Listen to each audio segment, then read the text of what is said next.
OBS. Oh yeah. Oh ooh.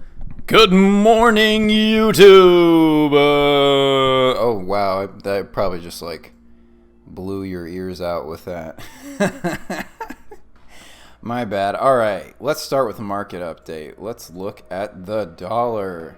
King Dollar.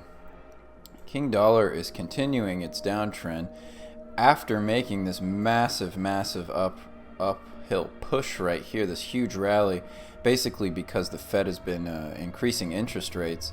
Now lately there's been a pause, but I'd like to remind you on the 13th, I believe the 13th of December, which is right here. Oh, I gotta put my mic down so I can draw this line. So 13th of December is the next Fed meeting where they decide rates, what they actually do to the rate policy. And, you know, it is of my express opinion, and remember, there's lots of speculation opinion going on this channel. I think that you'll probably see the dollar bounce around somewhere in this structure right here until the rate hike, which also, again, a little bit of speculation. I think there will be a rate hike again.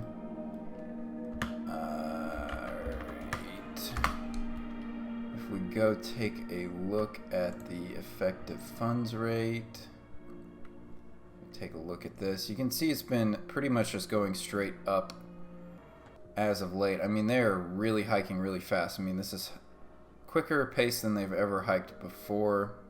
Maybe the 70s and can rival it. We'll just say, so rates are going up. The Fed basically follows the 2-year. So here's the 2-year.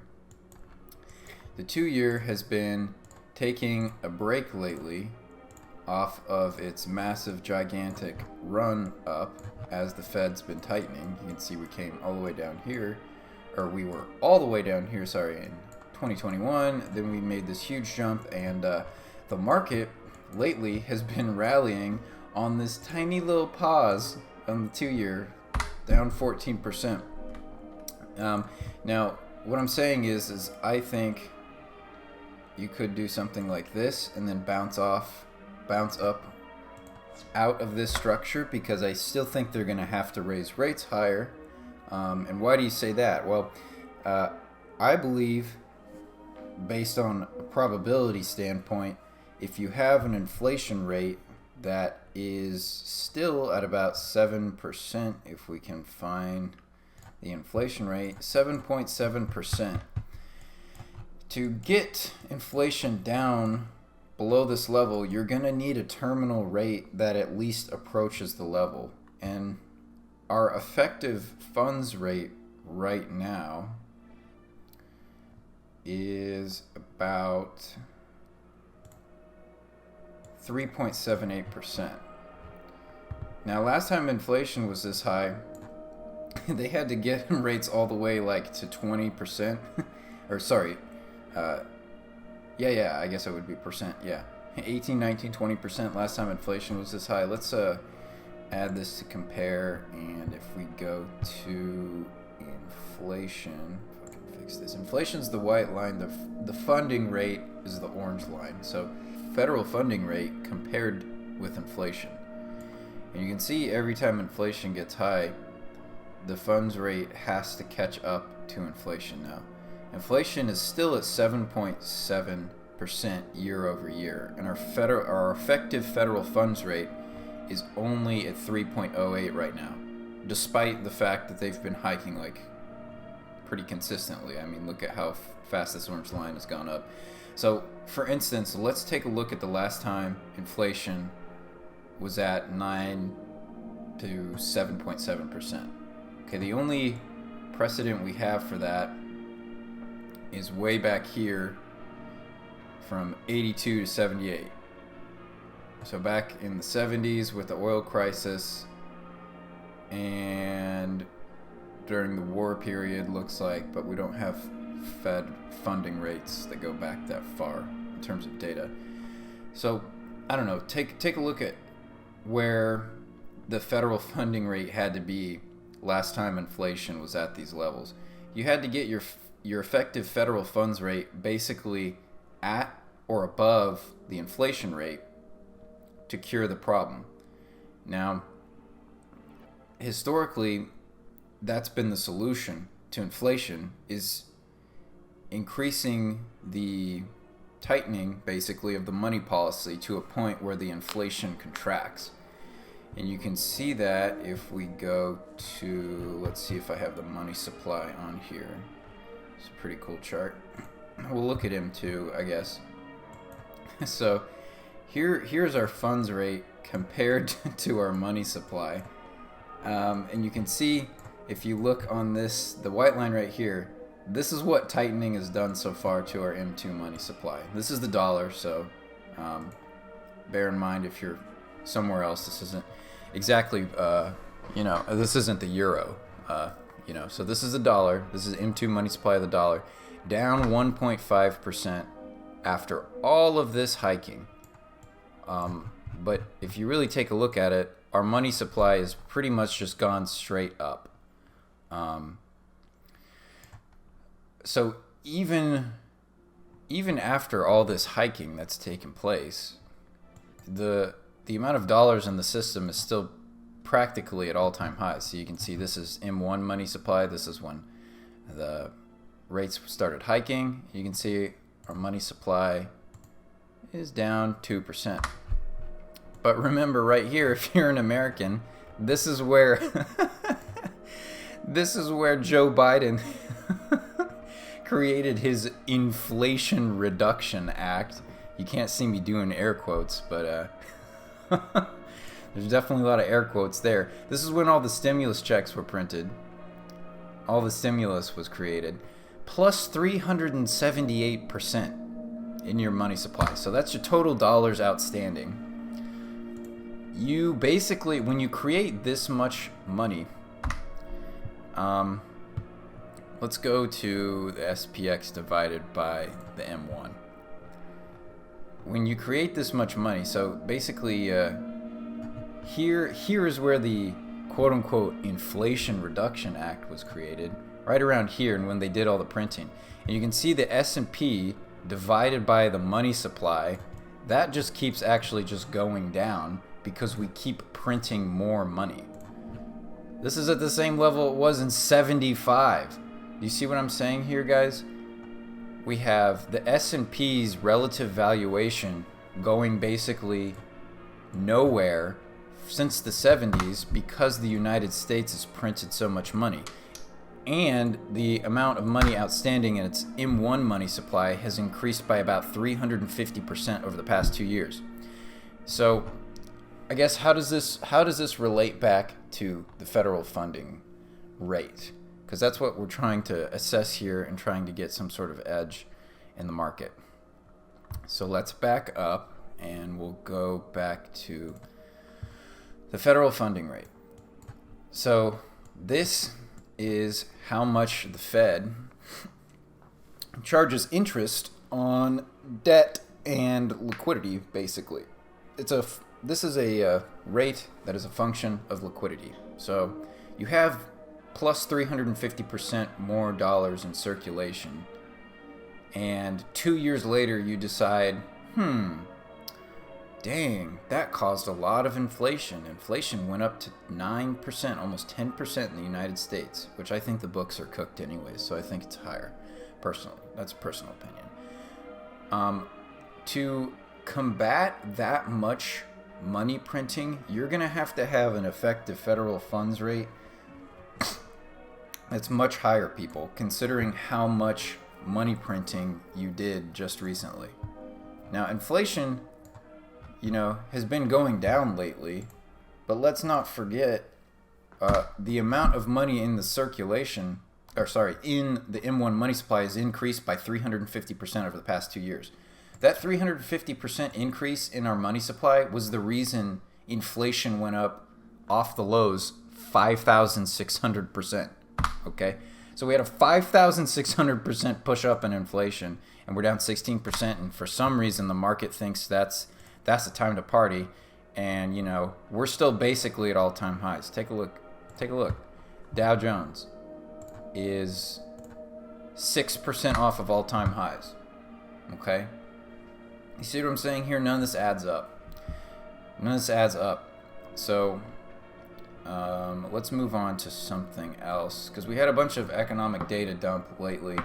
And the market's been super dependent on that. But really, what I'd like to drive home as well is the stock market is not the economy. Okay? Here, right here, during the pandemic, Inflation Reduction Act created, we had plus, how much was it? Let's check again so I don't get the number wrong. So I don't want to give you guys bad points of view. Where did the M1 money supply go? Oh my gosh, I hate this. We have so many fucking charts and stuff. So pre-pandemic, money supply went up 400%. So let's go back and take a look at the S&P. So up 400%. Money supply was up 400% from here to here. Okay. Think about it. You have 400% more available dollars in the system. No wonder stocks rallied 120%.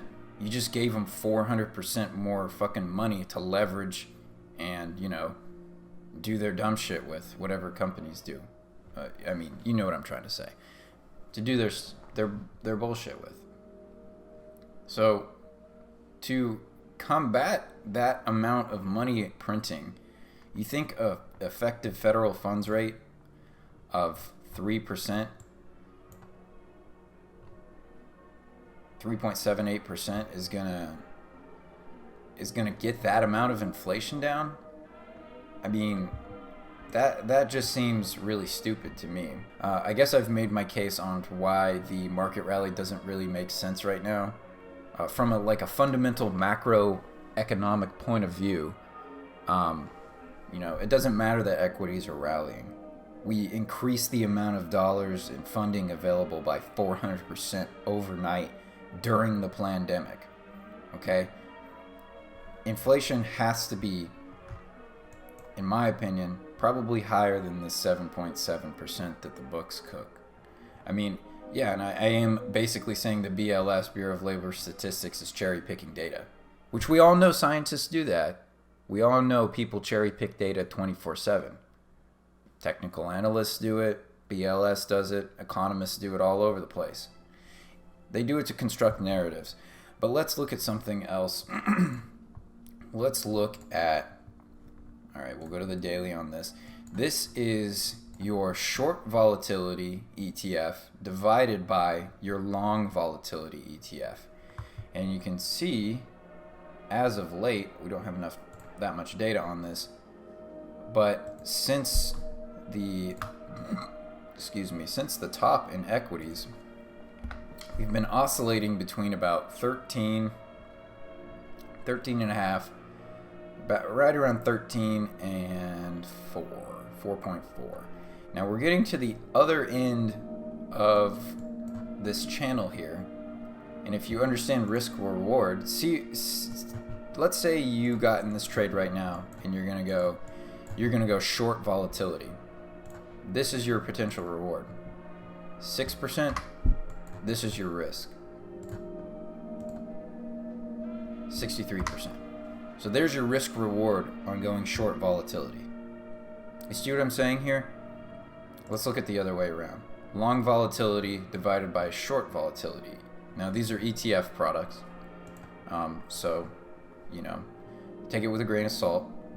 Look at where your risk reward is. This is my reward if I go short volatility. 7%. This is my reward, potentially. This is all probability based, right? We're not saying that it's going to do this. This is your potential reward if you go long volatility. Starting to make sense now? Your risk reward is completely skewed. Now let's look at this. Short volatility ETF. Here was the November top in equities. and this has been the bear market since. You can see right now, we'll get rid of this because this is not confirmed, but you can see right now we are coming up on an area where historically during this bear market rally, there's the April one, there's the August rally, and here's this Santa Claus rally. Historically, going short volatility has began to fall down at this level, 850, 856 roughly. Now there's a different way you could look at it. You could say, okay, well there's your reward, there's your risk. So it's about even, 32% here, 36% here.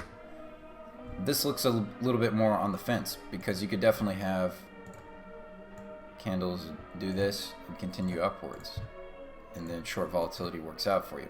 But what I'm saying is we have a lot of macroeconomic data that points out that that what has happened in the past 2-3 years with the pandemic and the reset is extremely unprecedented. I mean, plus 400% to your money supply in a matter of days, in a matter of weeks, and they call that the Inflation Reduction Act. I mean, that is literally the exact opposite of what occurred. Go back and look. Please go get TradingView. It's a free app. I have the premium version, but this is a free app. You can do this yourself. You can teach yourself this. Well, now let's look at long volatility. Also an ETF. You can see we've broken down. We've way broken down these trend lines right here. So I don't have much of a comment on this other than you have been oscillating back and forth in this channel. Will it do it again? I don't know.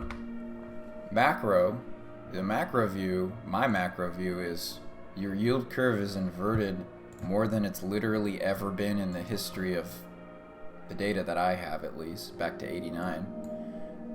It's more inverted than you've ever had it before. There's 400% more paper dollars in the system since 2 years ago when this bullshit started. Inflation is still technically extremely high at 7.7%. Historically, when these things uninvert, you get the crash in equities. If we add this to compare, and then we'll just go and show it on the S&P, and we'll have to put this on a new scale, and we'll do log, and we're not going to do percent, we're just going to do regular. So you can see, okay, here's the Fed pivot, market crashes. Fed pivot, market crashes. Fed pivot, here's your pandemic crash right there.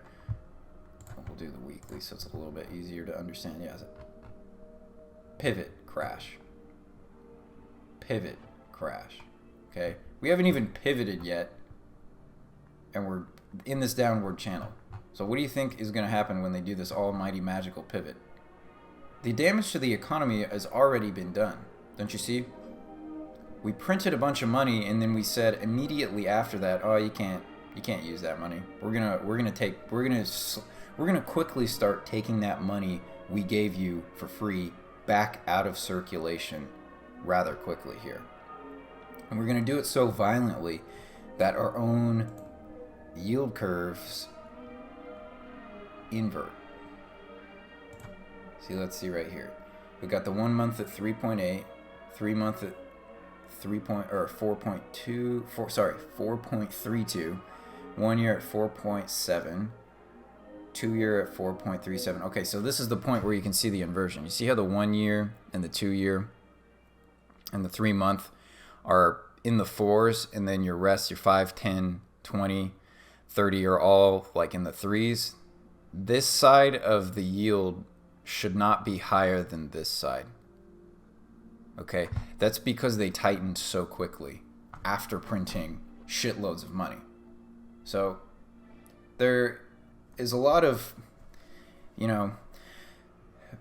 I just think the Fed is giving everyone, investors, brokers, whoever has stake in the financial markets, lip service. This is just complete lip service. You can't tell me that the room full of PhDs and Harvard grads doesn't have access to this data. I mean, it's really clear. Every time they invert the yield curve, the economy destroys itself. So every single press conference I see, it just seems like lip service. You know? It doesn't seem real to me. It seems like the books are being cooked, like I was saying before. So how does this relate back to the dollar? We got this huge super spike in the dollar. This is when rates were being increased right here. So what happened between here and here? We printed a bunch of dollars, right? And then we said, in conjunction, right after that, we said, okay, now we're going to make these dollars, at least the credit of these dollars, more difficult to obtain. So you gave the system a bunch of honey, and then you said, well, I need some of the honey back. Well, what you did was basically like, you did like a bullwhip effect, if you think about it. You gave the world basically a lot for nothing, and then immediately afterwards you said, okay, we're going to do the exact opposite of that, and we're going to raise rates violently. So what that does is increase the demand for the dollar. See what I'm saying? I don't know if it's making sense. Please let me know if it's not. But basically, because the U.S. printed so many dollars and rates went up in conjunction with that, the demand for dollars is increasing. Now, I think this will be a continuation at some point. I think you'll find support somewhere in here. Maybe you'll do this. Maybe you'll go back up. Maybe you'll do this. Maybe you'll just keep going down. No one actually knows. On balance of probabilities, though, if they continue to raise rates, that is the Fed, which I believe that they're going to have to do, considering inflation is still at 7.7%. I think you'll probably get around 5% effective federal funds rate in the end, whether that's sometime next year or not. And that is going to create more demand for the dollar, because it's going to make dollars harder to transact with, because the liquidity of the system is tighter. What else can we look at? So that was the macro view. Let's look at the VIX. So VIX, this is your past year since... oh my god, there's so much on here. Alright. Okay. Okay, volatility go down, stocks go up. Stocks go down, volatility go up. Okay, inverse relationship, you see? Doot, doot, doot, doot, like that. What are you doing again? Stocks are going up while volatility is going down. Look, you've been making these little fucking diamond patterns for the better part of a year. So I just think you'll get another diamond pattern, honestly. Why wouldn't you? I have nothing telling me that that is not going to happen again. Let's see what else. We'll do 31 minutes. Holy shit. Alright, we'll have to stop this. Alright, peace.